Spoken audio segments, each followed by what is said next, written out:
Hello, my name is Sean Ennis from Ennis Management, and thank you for joining me here on the Creative Collective. And today I'm honored to be joined by a very special guest. He's a music producer and rap artist from Brooklyn, New York, C.E.L.LBeatz. Yeah, what's going on, everybody? Thank you so much for having me, Sean. It's the C.E.L.LBeatz, music producer, artist. I'm just happy to be here. Thank you for this platform. Truly appreciate it. I got the album out, Equator, which came out May 10th. Go check it out. All social media platforms.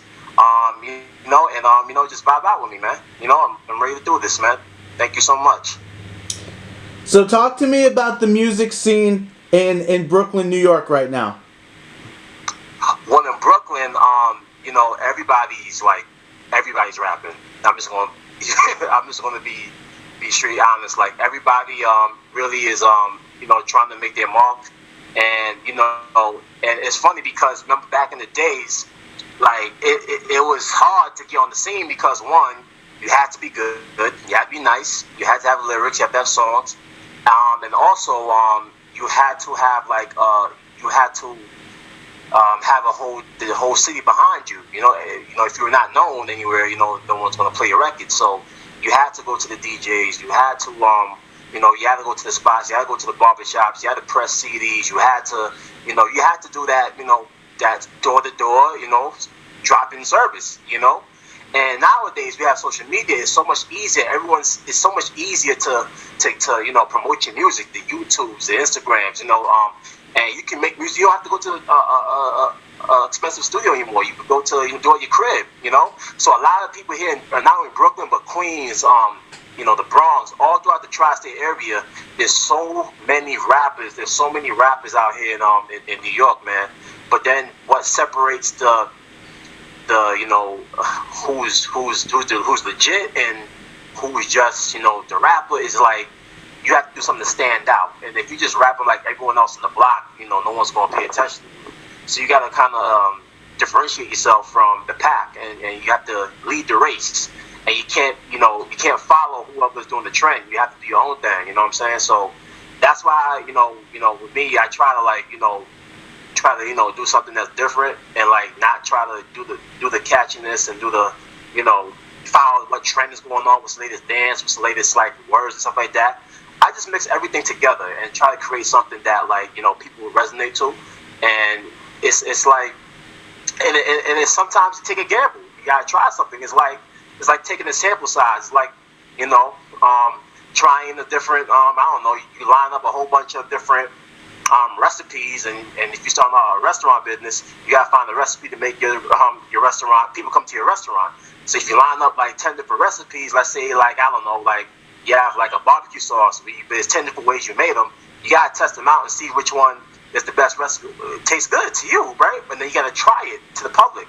And if the public likes it, that means you did a good job. If they don't like it, you gotta change your strategy. You gotta go back to the drawing board and try to find a different sauce that everyone's gonna like. It's all about trial and error, But there's only so many chances you can get, so you have this. It's kind of hard. Excuse me. It's kind of hard to tell how you hit it. Like you gotta hit it around the money. But yeah, I equate that to rap. You gotta try different songs and see what works, see what's out there, see what the what the audience is like out there, and then boom, you create something that you think they're gonna relate to, and if you're successful, boom, it's gonna work. If not, then you gotta keep trying, So that's how music is now. But especially in Brooklyn, it's different territory, so you gotta stand out, And now you have a really unique stage name. Talk to me about how that came about. Glad you asked that question, brother. So C.E.L., right? At first, I was known as C.E.L. I named myself C.E.L. And at first, if you notice, my name is an acronym. But back then, I didn't have it as an acronym. I got the name C.E.L. from Dragon Ball Z. Dragon Ball Z is my favorite anime cartoon growing up, and C.E.L. is the villain, the green guy. C.E.L., he's a villain. So I always liked the guy. You know what I'm saying? I always liked that villain, C.E.L., and the name was cool. So, and C.E.L., the term in biology, is a single living organism. I don't mean to get nerdy, but it's a single living organism. So I use that as, I could use this and flip it. is cell. Like cell is like you combine every living thing, right? So I use it as like I took it from my influences, from like say like a Nas, a Tupac, Biggie, Jay-Z, a Dr. Dre, and you combine it, you combine the sound, and you formulate to one. It's cell. So then now that's when the acronym came about. The acronym is Creator, Evolver, and Learner of Life. You know, and I feel that we are all creators, we are all evolvers, we all are learners of life. You know. So that's how I created the name C.E.L.L. And then the beats came after when like I was taking more of like a production role in terms of like I took production more, was more prominent than rapping. So that's why I just combined it, C.E.L.LBeatz. And in 2014, that's when I officially became C.E.L.LBeatz. You know, that's when I like, you know, okay, I'm gonna be known as C.E.L.LBeatz or C.E.L.L. or whatever is, you know, abbreviated. But yeah, that's how the name started. Now, can you remember an earliest memory involving music?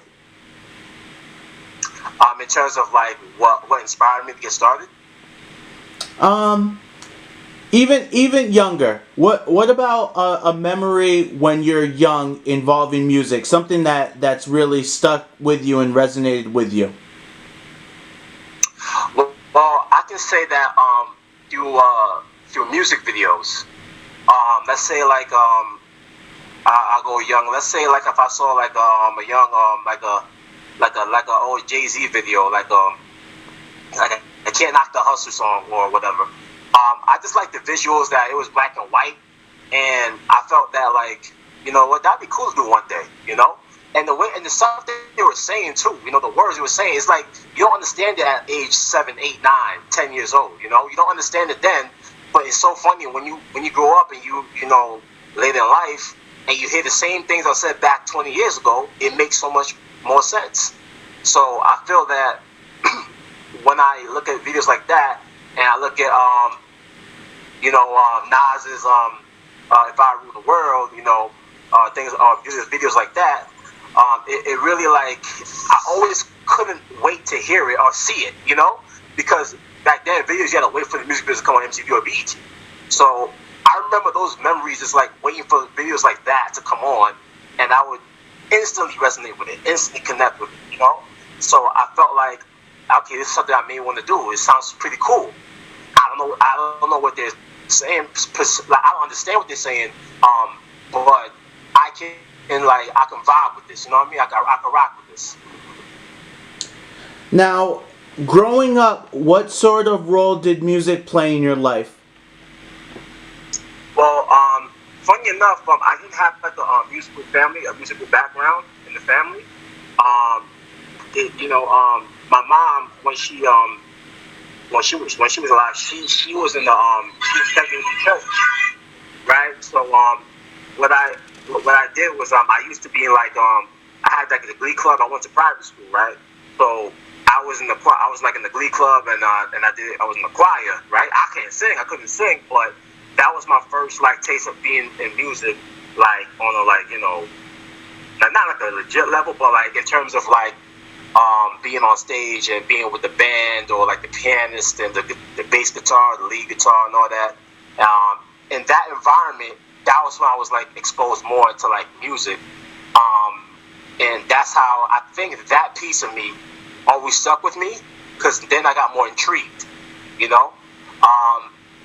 And I think in music, in different ways, in different genres, you get, you know, it's you never know where life will take you in terms of how it will affect you later on in life. And being in the choir, although not long, it was a short time, but I was there.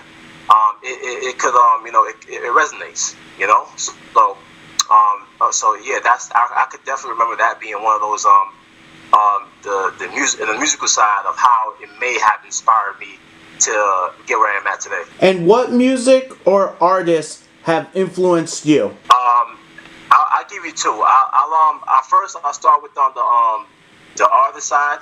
I would say like some musical influences are like, you know, the old Jay-Z's, the Nas's, you know, the Tupacs, the Biggies, the Dr. Dre's. I would say the DJ Premiers, you know, from New York, and the Outkast, the Mobb Deeps. You know, it's so much, it's so many, but I think the in the '90s era, those rappers and producers, those really inspired me to because I always listen to them, I always hear their sound, and I always compare it to mine on how I can get better.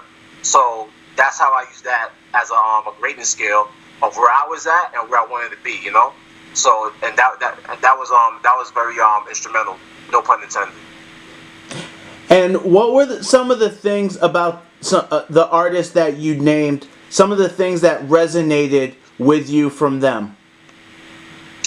I think it was their work ethic. If anything, it was their work ethic and the unique sound that they used, and the style that they used in commercially.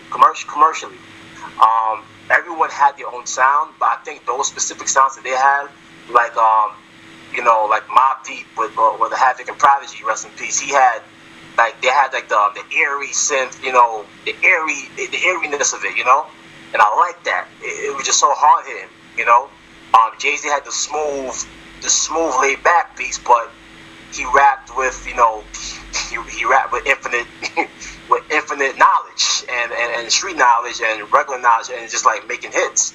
And and Nas had that he's a disciple, you know what I'm saying? So it really it really was a combination of everything, and I felt that it was a good way for me to get acclimated, So yeah. Now, how did you get your start in music? How did I got my start? Well, I got my start in music basically.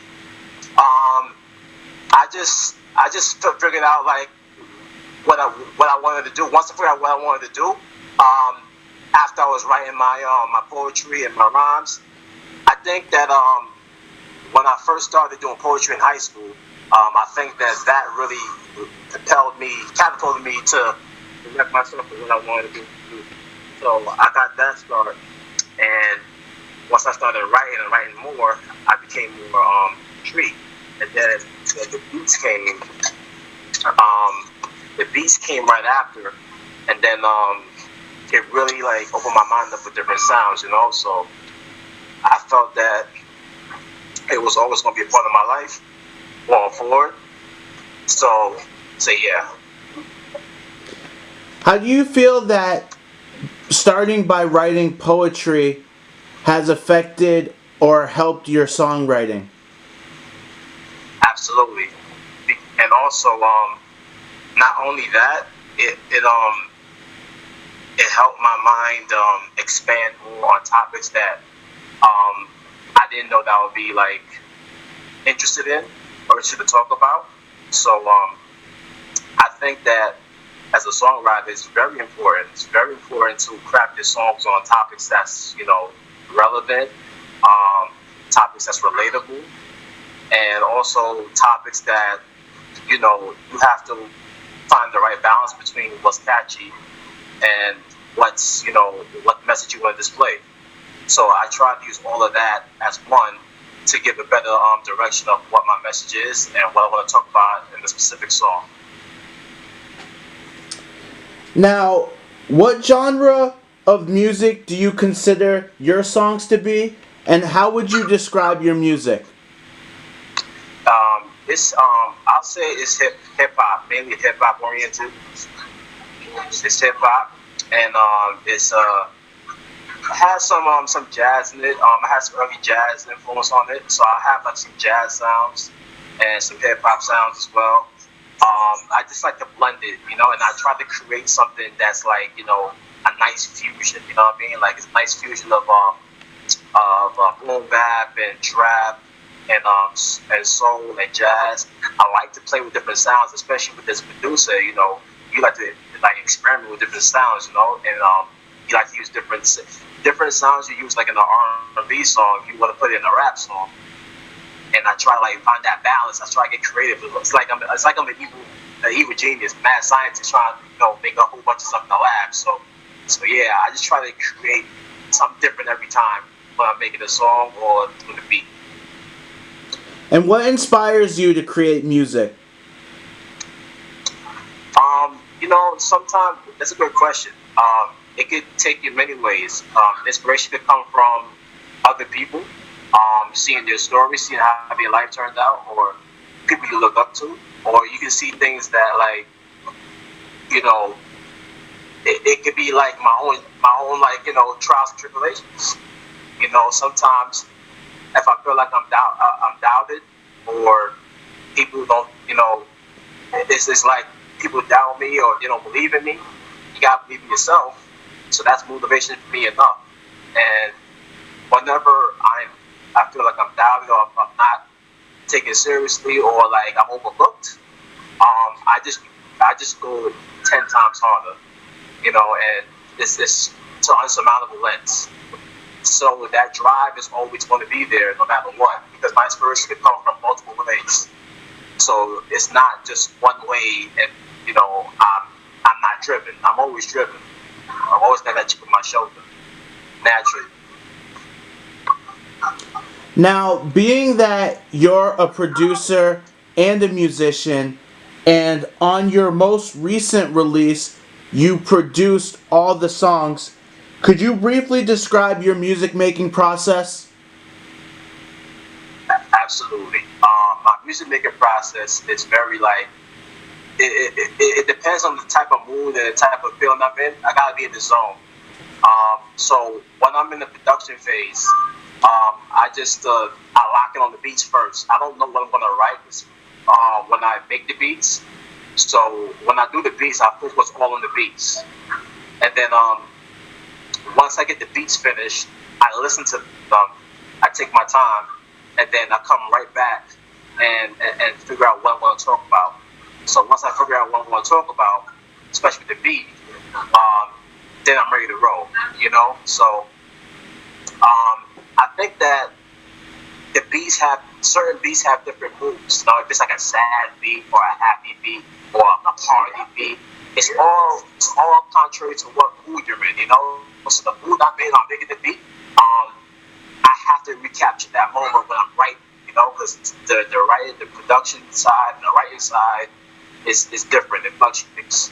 So I like to it's sometimes a balance where I do both at once. That's kind of hard to do sometimes. So I just do the beats first, feel it out, and then I go to the writing process to get more extensive work on the song craft. Now, let's talk about your most recent release, Equator. Give me some background on the creation process of this album, and then we'll dive into a few of the singles. Okay, so the creative process of the album, I started back in 2015 unofficially, and I say unofficially because I have some songs on the album that I've done 3-4 years ago that I never put out, because I never had like a place to put them in previous projects. But with this project, I kind of made it like a full circle project. So I started, and remember back in 2015, I wasn't as like the stuff I knew now as a musician. I was still I would say a novice at that point, but the talent was still there and the drive was still there. And then I took that from 3-4 years ago and I brought it back in 2019 because it had something there that was that's memorable, and it connected the project. So Equator is like you rising above the hate, above the demons, rising above haters, rising above anything you're going through, any negativity that you're going through, or just overcoming the odds. So the process was like after I got mostly the beats down and whatnot, it was just now like a jigsaw puzzle in terms of how to place the songs. The writing process, like sometimes I may write it down on paper if I have a thought in my head, and then sometimes I write it on my phone in my notes. And what I usually like to do is write them down as I moment, because if I don't write them down instantly, I'm going to lose that train of thought. I'm not going to capture that moment. So I just wrote it down, write down what's on my mind at that moment, because I know I'm going to use it for the song. And then I just translate it to my phone, and then when I'm ready in artist mode, I go out and go to the studio, go record it, and just vibe out.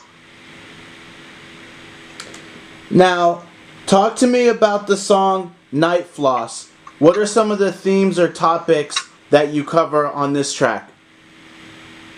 Yeah, so lead single Night Floss, also music video. So Night Floss is a very it has all the things in the pot. It has all those recipes and song that you want. A catchy hook, lyrics, and a nice beat, right? So at first, I did the beat first. I didn't write no lyrics down.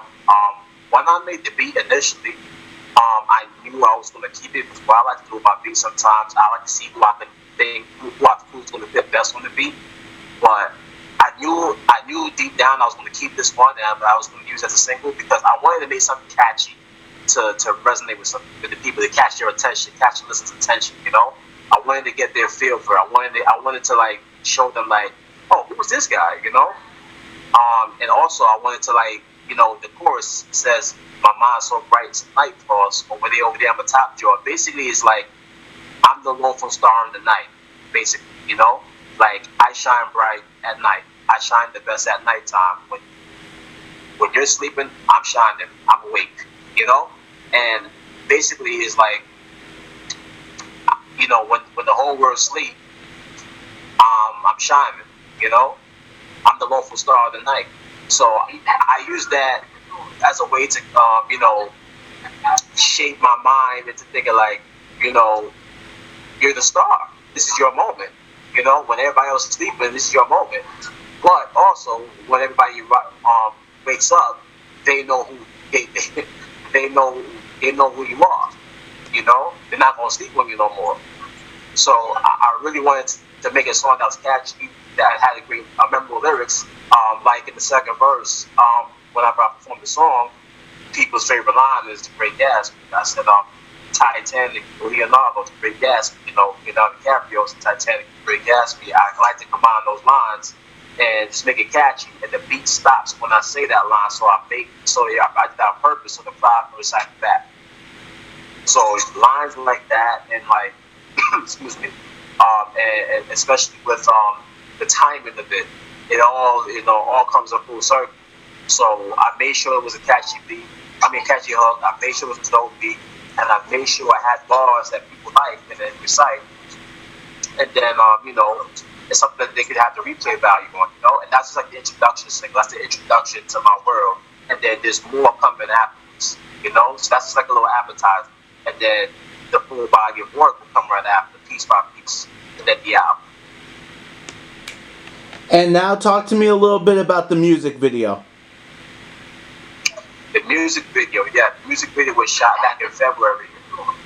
It was shot in February, and it was done in it was shot in I believe it was shot by in New Jersey and upstate, and I wanted it to be like mostly shot in the dark, and then catch certain scenes in the light. In the music video, in the daytime scene, it was shot all in one day. By the way, so I shot all in one day. I wanted to have some sunlight, just to have like my mind so bright tonight for us. I wanted to have some kind of light in the daytime, you know. And then after that, it was shot mainly at night. So when I do it at nighttime, you know, it was snowing around that week. So there was still some snow on the ground. There's still icy effect. I wanted to have that cool, chilling feel, you know. And I wanted it to you know, have the good visuals, the good the theme. I wanted to keep consistent. You know, my mind's so bright. It's at night almost, you know, and every time they see the video, different scenes in the video, it's at nighttime. There's light shining in the background. It's just me. There's no extra people. There's no like, you know, there's no crowd. There's no like, you know, whatever. So I made sure that was the point. I made sure that was the case, you know. Now, you also have some merch apparel. Can you talk about creating that and why that was something that was important to you? Well, the merch, C.E.L.LBeatz Productions, I wanted to make my logo iconic. You know, when you see certain businesses or certain brands or certain designs, you see a logo. Like, for instance, like the Rockefeller logo, that's iconic. The Bad Boy logo, that's iconic. You know, the Cash Money Millionaire logo, you know, that's iconic. And you just see all different brands, different identifiable ones. Cars like BMW, Lexus logo, Toyota, Nissan. All those companies have logos that's iconic or something that's memorable or something that people know. So I wanted to have my music and then my brand in apparel, so people could wear it and say, "Oh, that's C.E.L.LBeatz, the musician," and not only just to have that for like to know people who I am, I also took like a liking to, design and fashion a little bit, in different colors. So I always wanted to make it, where people would like to wear it, and people find,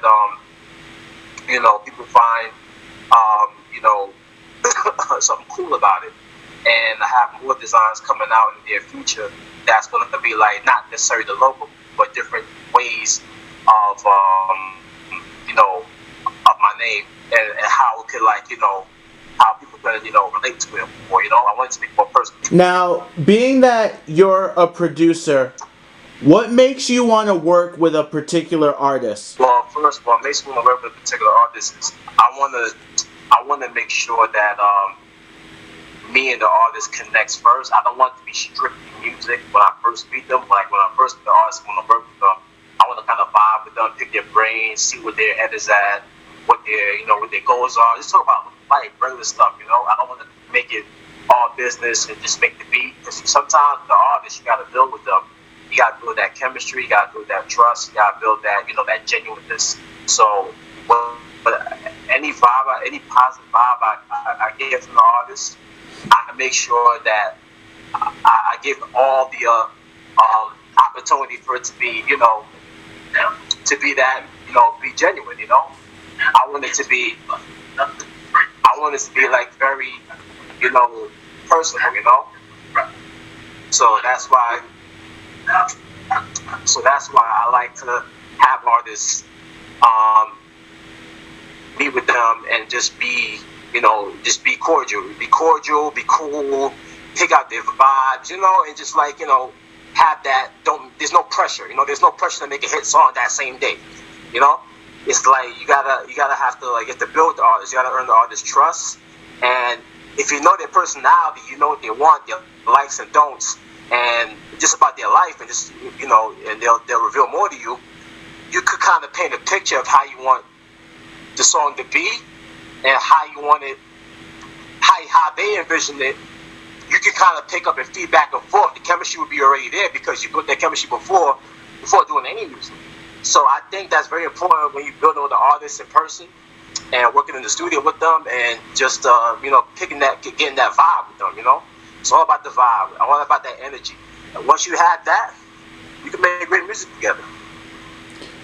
Do you think there's a noticeable difference from when you're in the studio collaborating with an artist from when you just send beats out to an artist? Yes, absolutely. When I'm in the same presence with them, whether it's in the studio or any office space or any just linking up and creating, it's completely different when you send them a beat through email or through Instagram or social media, and you ask them, what you think about this beat? What you think about this beat? I think you can feel about this beat. And they come back to you like, either you get a response or you get no response. And sometimes when you have beats already made, an artist that already feels like it's not made for them. They just made a beat that you did, and you're just trying to sell it to them. So when you, like I said before, when you build that chemistry with the artist, you get that vibe with them, and you pick that apart, and you sit down and create, and you just work with them on the spot. The music comes so much more organically, and you can tell that the music and the beat and the song was done together rather than isolated via email, rapping in another country, and sending it through a Dropbox or something like that. And then you catch it, and then you try to engineer mixes it, masters it, whatever. The best sometimes usually comes out when you're together, but sometimes every situation is different. Sometimes maybe we send a verse, and maybe the schedule doesn't allow it. It works out that way. it really does vary. It really does. But 9 times out of 10, when you're together, magic happens. Now, what's your ultimate direction or goals for your music career? Well, my ultimate direction and my goals is I really wanted to. At first, I wanted to be. I'm not gonna lie. At first, I wanted to be famous. I wanted all the glamour. I wanted the respect. I wanted everything. I wanted everything that comes with being a rapper or being an artist, musician. Everything you would think of, what you want. But now, the more I do it, the more that I'm actually doing music. It's more about like I love what I'm doing, so I just want to share, my talent, my love of it, and I feel like I got something that's, I can share with the world, and also not known as a music producer or artist, but also as an entrepreneur, in terms of like if you believe in something, and if you feel like you got a shot, if you want to like make something bigger than what it is when you started, go for it. Just go for it, and that's what I want to do. And I think that's the way that when you think of the entrepreneur way, and just creating and taking things for yourself, upon yourself rather, and building, and you never know where it can take you. You push hard, keep pushing. Doors are open. Keys open doors. So I gotta keep having my keys. I gotta keep having my keys ready. I gotta keep using them. It opens doors. Gotta keep working. So that's why I wanted to get out of this my music career, and possibly like start a label, give artists opportunity, do C.E.L.LBeatz Productions, and also dive into different outlets. Whichever the opportunities comes in place. So that's why I wanted to get out of it. It's not all about for the money. Yes, it does come with money. Yes, it comes with the fame and all that. But I have a personality that can deal with that. So it won't be too much for me. That's why I say it doesn't really matter to me about the money and the fame. It doesn't really matter. You gotta love what you're doing, and you gotta do it with a purpose, and you have to have right intentions. And once you have all those things, and once you figure that out, everything will come natural, organically, and the blessings will follow. I truly believe that. Now, what's one piece of advice that you could give for an aspiring producer or musician who's just starting out in their music career? It's okay. The advice I tell them is it's okay to make mistakes. Make mistakes. Go through it. Go through the trials and tribulations. Make those mistakes, and it's okay. It's okay if you feel like if you feel like you're not good enough. Don't worry about that. Just start off with the foundation and keep working. Keep working. Don't let no one discourage you. Don't let no one tell you, oh, why are you doing music? You're not going to make it. Don't listen to them. Because if you listen to them, that means that you let someone else's failures come down to your dreams. And that's a no-no. You gotta have a strong. You have to be strong-minded and believe in yourself. No one else is gonna believe more than you in yourself. So I tell them, keep writing those rhymes, keep doing it every day, keep putting work in every single day. Don't be halfway in it. Be all in. Go all in on it. Don't take long breaks. Stay focused. Keep working. Don't get discouraged. If you work hard every day on your craft, opportunities will come. Absolutely. Can you share your social media links? Yes. You can find me on all social media platforms. My Instagram handle is C.E.L.LBeatz. That's C.E.L.L.MILLI. Once again, that's C.E.L.L.MILLI. That's on my Instagram. My Facebook is my name, Damian James. It's DAMEONJAMES. Also, I have my C.E.L.LBeatz Productions page as well. C.E.L.LBeatz Productions on Facebook. My Twitter handle is C.E.L.LBeatz25. That's C.E.L.LBeatz, the number 25. Also on my Snapchat, it's the same thing, C.E.L.LBeatz25. And my email is C.E.L.LBeatzproductions@yahoo.com. For all beats that If anyone else want any beats, you can just email me there, or you can hit me up on my DM and on my social media links. You just connect with me, vibe with me. I respond back. Hit me up. Like what you hear? Let's talk and let's work and let's create something great. Now, is there anyone you'd like to acknowledge for offering you financial or emotional support to you in your music career? Well, financially, that's a good question. Financially, well, I put in most of for music promotion and anything financial in regards to music. I mostly put the funding behind it, but there's been friends in the business, other current artists, entertainers that like helped me along the way, and one of them is T Quest. She's from Connecticut, artist, entertainer, and I feel that she's helped me a lot in terms of my growth, what the audience, what your audience is. She gives me like great advice on how to connect with them, how to get my brand across, how to get the how to get the marketing and the business side down pat, and what's expected.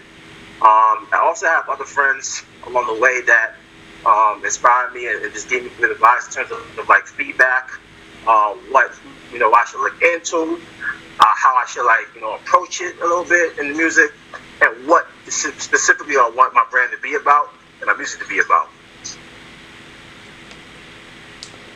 Is there anything else you'd like to promote or share? I think I did everything. I just, like the album's out. The album is out Equator on the all streaming platforms on my Spotify. If you can add me to your playlist, please do. My Spotify C.E.L.LBeatz is right there. iTunes, YouTube Music, Google Play, Amazon, all that good stuff. Add me to your playlist. Stream the album. The music video for Night Floss is out. I got other couple of videos coming out for the album. And also my YouTube channel. My YouTube channel is C.E.L.LBeatz Productions. So subscribe to my YouTube channel. I got more content coming up. And just be on the lookout. And also hit me up if you want any C.E.L.LBeatz merchandise. I got different tank tops, shirts, summertime, so we got tank tops, regular t-shirts, dad hats, strap hats, and then we got the fitteds and the snapbacks and all that good stuff. So yeah, just if anybody like to support C.E.L.LBeatz brand, much respect, much appreciated. I appreciate it very much, and I'm right here. You know where to find me. All right, I would like to give a very big thank you to my guests for joining me here today on the Creative Collective. As always, write your comments below. Make sure you like, subscribe, and share this video. And for all of your promotion, marketing, as well as music career consulting needs, email ennisproductions@gmail.com.